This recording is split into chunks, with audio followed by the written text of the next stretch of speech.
as relentless as ever. It's just so fortunate there's a disabled spot right across the road from these systemically corrupt idiots.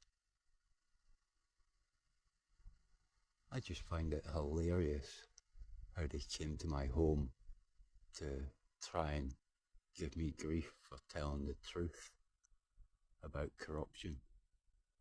And they're just all petrified that all their corruption's going to come to light, which it is. I mean, I don't know how many officers are in this station, but let's say there's 40. That means I have direct evidence against more than a quarter of them, which immediately implicates more. So it begs the question, what the flying fuck? Now, let's just see if my sign is still there, because I'm not going to fuck with these idiots tonight.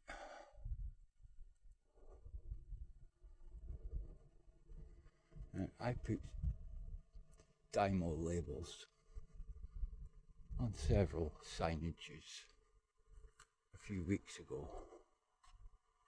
Now, do you see that tiny little black rectangle underneath the Shetland area office? Well, it reads corrupt, guilty. Now, I also put one on the courthouse signage, mental health department signage, the health centre signage, the Shetland Health Board signage, the Shetland Islands Council Criminal Justice Social Work signage. But I should go and put one on the public defender's signage at his place, and I should go and put one on the honorary sheriff, who's also a solicitor's signage at his place of work, because all told, there's probably about 50 professionals that I can bring evidence against. And we're not talking circumstantial evidence. I can get plenty of that.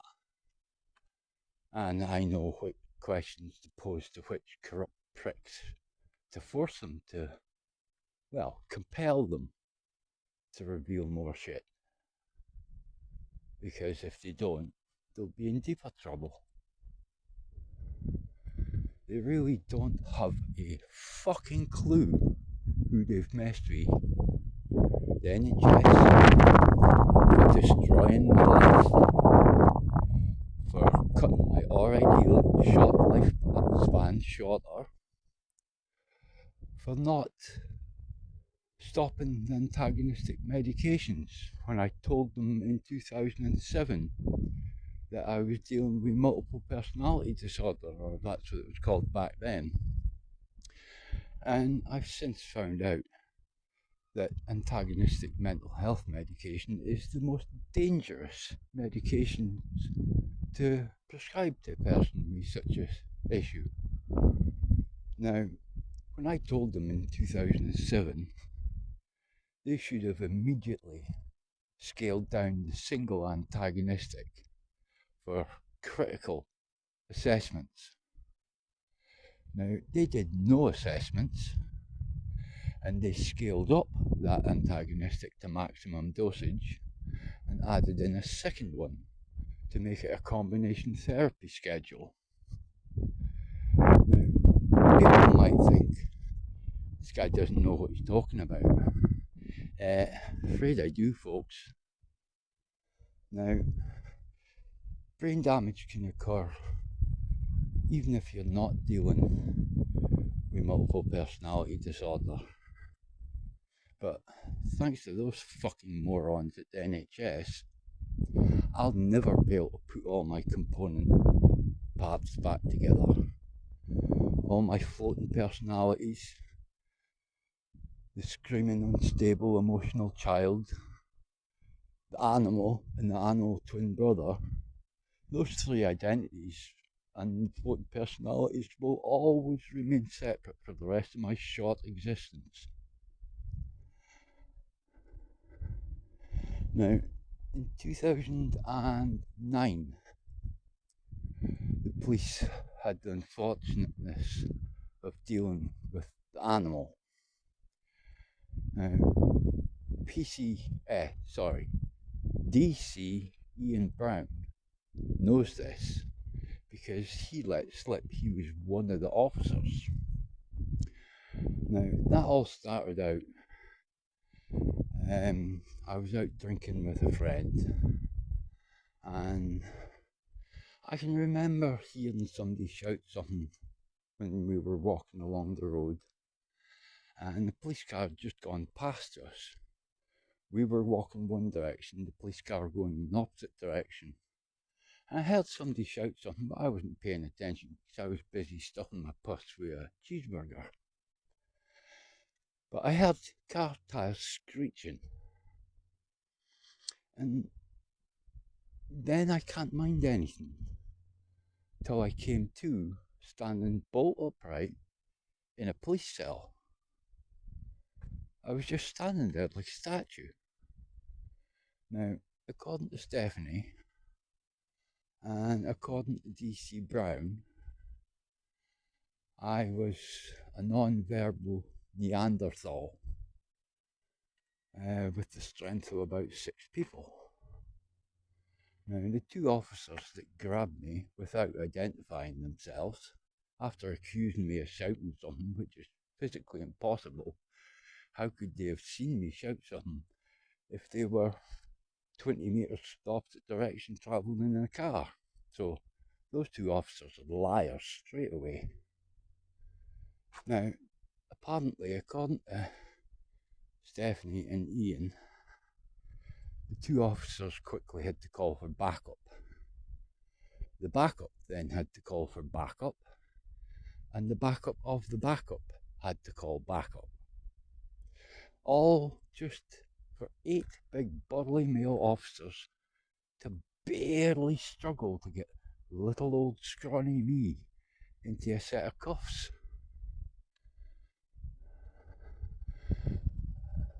Not only did I come to in that cell not wearing fucking clothes, which, after being habitually sexually abused, raped and tortured somewhere in the range of 15,000 to 25,000 times from age 3 to almost 15, did they strip the clothes from me? Fucking idiots. But apparently, according to Ian, when I came to, I got on the buzzer straight away, asked them what happened, and apparently I peed in the corner of the cell, the opposite corner from the toilet, and I immediately asked for a mop and bucket to clean it up. I was horrified. Now, according to DC Brown, when they got to the station, they were all petrified, absolutely terrified of me, and they left me in the van until things calmed down, which didn't stay calm for long, according to him. Things kicked off at least 2 or 3 more times. Now, back then, just like now, they did that to not only a sexual abuse survivor, but also a horrifically, chronically disabled person with 2 neurodevelopmental conditions, 2 further neurological conditions, and physical conditions, that some of which were unknown at that time.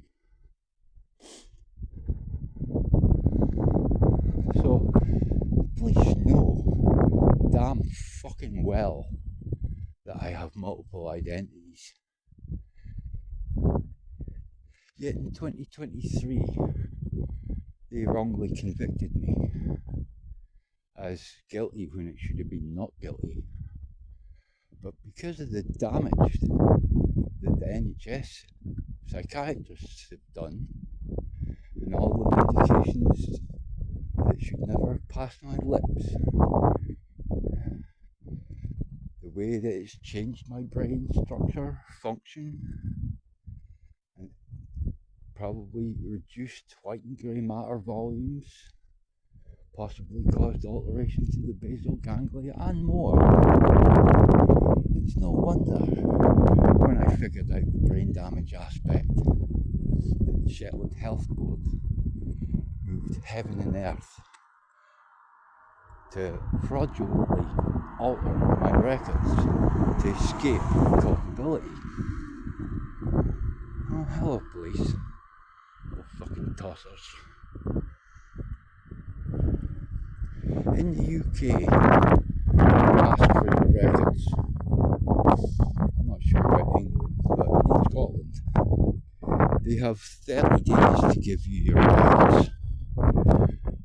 They took 125 days beyond 30 to give me incomplete records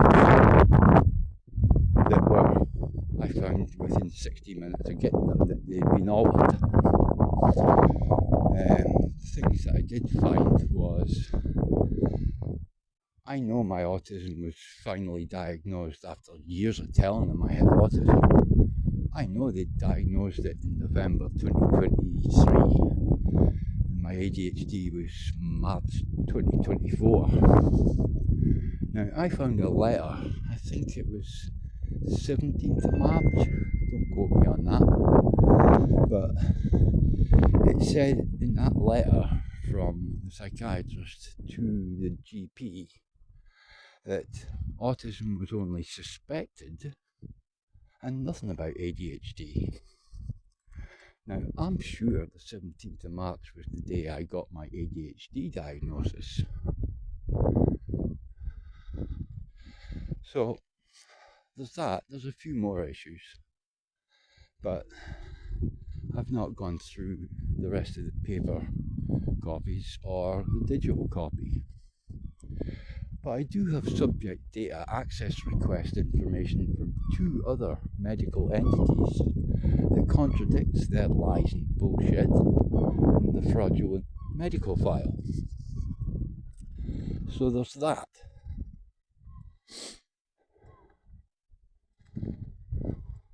But again, I can skin this cat dozens of separate ways. Things that they've not even fucking well thought of.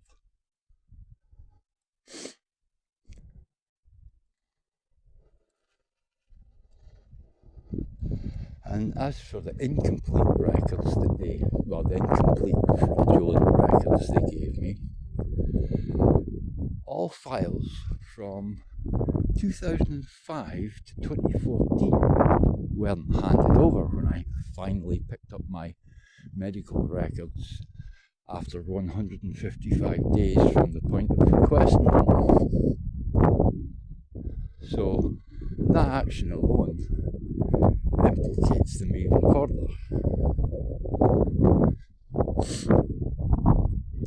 The way the records are set out brings into question even more things. But I am going to have to at some point go through certain aspects of the records because there's stuff I want to know if it's in there. Because I have recordings of asking, I believe it was on the 10th of March last year, when I realised stuff hadn't been done medically that should have been done. And that was when I started to find out that stuff was missing from my records. Now, I have a recording of the health centre staff telling me stuff was missing and it could never be recovered, it was gone.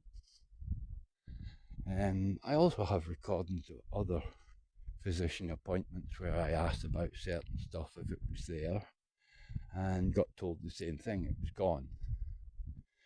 Then within a few weeks, I strangely got told that, oh, they've recovered what was gone. So first of all, it's gone and it can never be brought back, and now they've brought it back.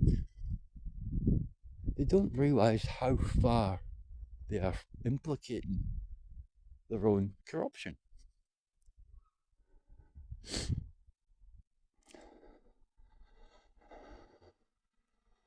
I wonder where that police have gone. I'm going to have to stop. Right.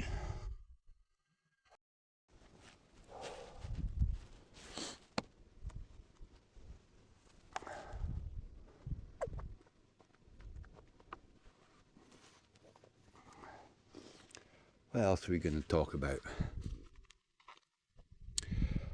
Struggled with headaches my whole life since about 10 years old. Now, it obviously has a lot to do with autism, ADHD, complex post-traumatic stress disorder and dissociative identity disorder.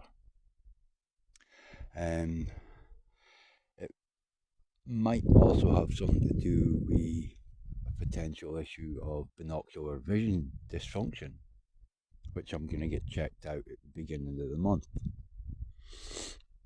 But when they put me on agonistic ADHD stimulants on the 5th of November 2024. Now, before a psychiatrist in Scotland is allowed to issue such Schedule 2 medications, they do like a 25 or 30 question questionnaire that covers issues from childhood and adulthood. And if there's stuff present in both beyond a certain level, they're not meant to prescribe. Now, I had stuff present in lots. There was at least about a dozen great big dirty crosses in that questionnaire. I have a recording of Dr. Misher admitting that. So it'll be interesting to find that questionnaire and see them dig their way out of that lie.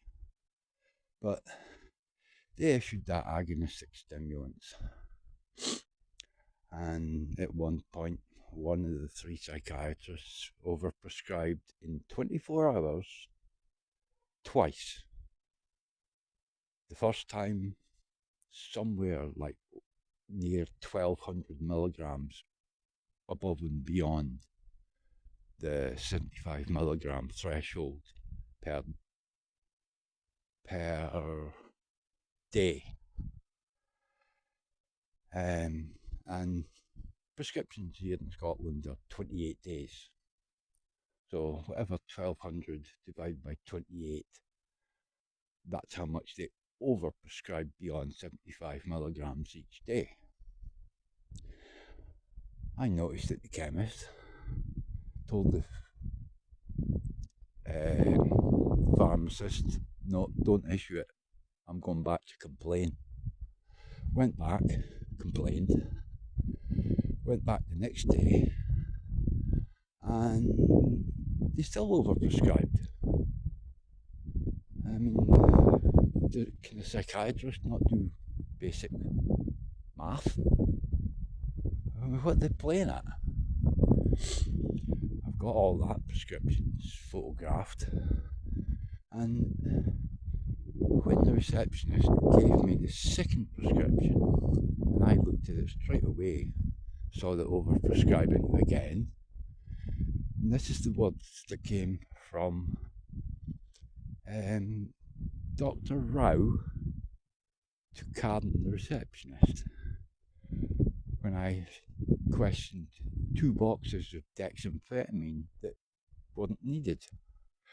Oh, it's for just in case. Really? Just in case? Is that how you deal with Schedule 2 drugs? You just issue them just in case? Never mind the fact the ADHD stimulants, the efficacy continues to drop. Never mind the fact that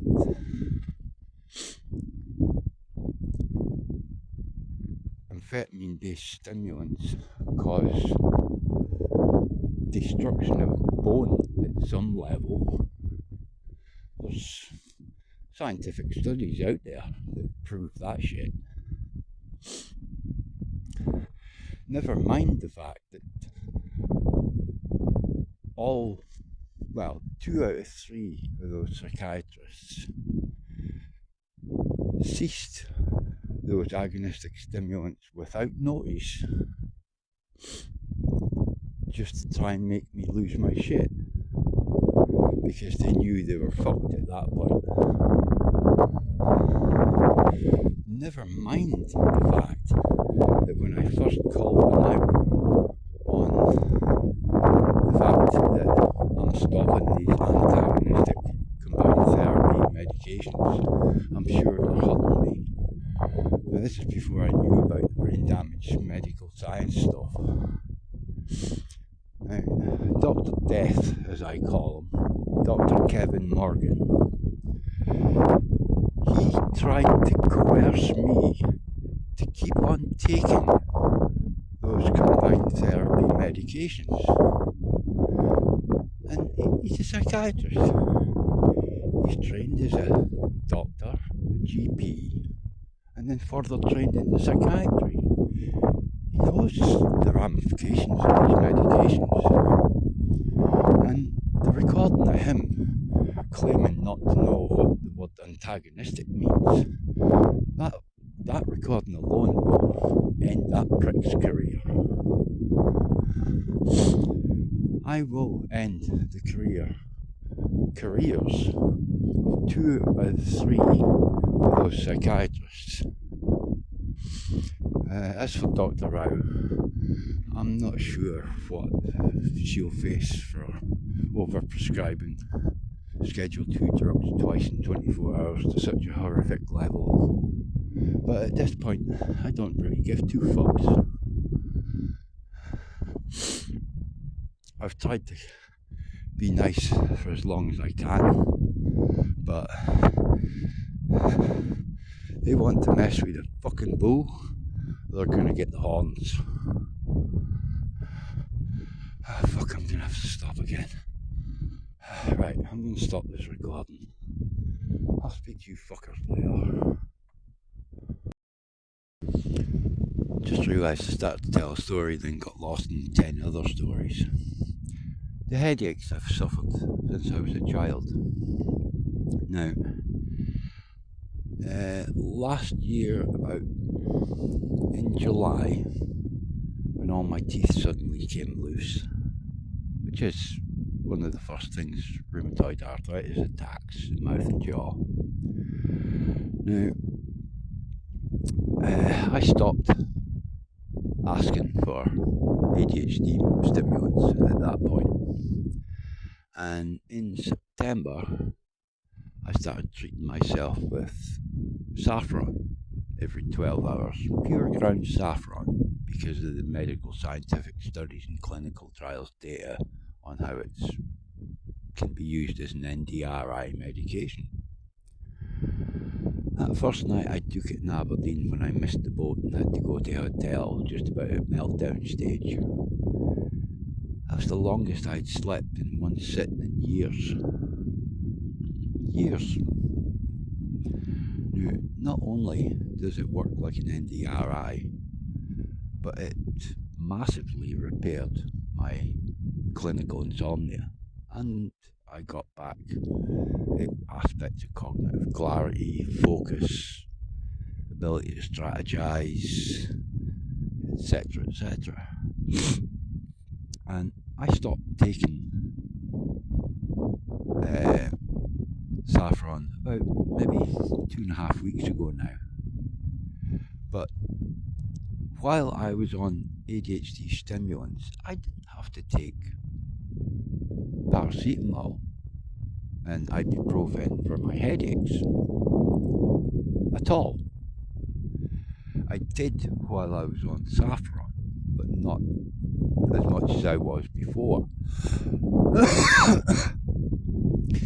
The reason I stopped taking saffron was because I'm now doing something different again. This, you might see it's pink. That is complex branched amino acids. One of them being L-phenylalanine, probably not the right way to pronounce it, but that's the word, which is the precursor for both L-theanine and L-tyrosine. In the respect of L-theanine, it increases neuroreceptor signaling for dopamine and serotonin, but to a lesser degree than L-tyrosine does it. L-tyrosine increases signaling for dopamine, epinephrine and norepinephrine. So that's just one of the branched amino acids. There's 9 in this thing. Amino acids are brain food. So I'm doing that every morning or at some point through the day after I wake up from one of my naps. I put a little bit of ground Himalayan pink salt into warm water, stir it and drink it. Now, the whole point of that is in Himalayan pink salt it has 84 trace minerals. Now, minerals are metals. Now, those 84 are essential to the human body and to make the body produce its proper bioelectric field. So, I've got those two things going on at the moment. And hopefully tomorrow I'll get more bee pollen, which has endless amounts of goodness in it. Now, you might ask, if I do those 3 things that don't seem to be very medical. Well, the bee pollen and the 84 trace minerals correct what's deficient in the body. The branched amino acids are the brain food that correct what's missing in the brain. Now, what happens when you start correcting deficiencies in a human body? I'll tell you. With deficiencies, ATP levels drop in the mitochondria, which then allows sickness to get in. It allows your body to become ill in lots of different ways. You get an immune system that's compromised. You might end up with autoimmune disorders. You might end up with a whole host of things. Restoring the ATP begins to fix all that. Sort of the similar thing to utilising methylene blue. But methylene blue is a synthetic compound. Synthetic compounds don't belong in the human body. I'll admit I've used methylene blue maybe 20 times. I've taken a 65 milligram dose. I go nowhere without a little thing with high strength painkillers, arnica montana, Rostox, and a 65 milligram dose of methylene blue should I get caught away from home and in too much pain to get myself home. I'll just sit down, cup that, pack up some painkillers, wait an hour, and I'll be able to get myself to wherever I need to go. But ever since starting the Himalayan salt and the complex branched amino acids, and it's been probably about a week now, I've taken headache tablets for a headache 3 times. 3. I used to have to take them 4 times a day.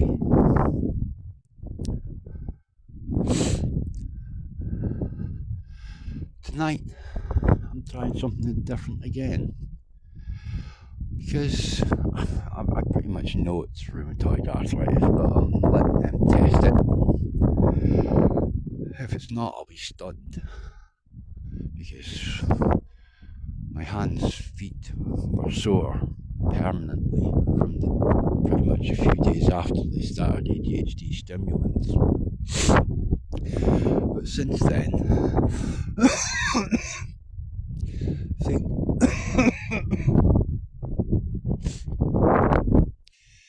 then, things have progressed somewhat. Not only is my hands and feet sore, but my lower limbs, beyond the mile and a half of walking, I start hobbling. By the time I get home at about 3.5 miles, I'm hobbling and in that much pain, I'm almost crying. My ankles, knees, sometimes my hips, my hands, wrists, and on the odd time my shoulders, all sore in the joints.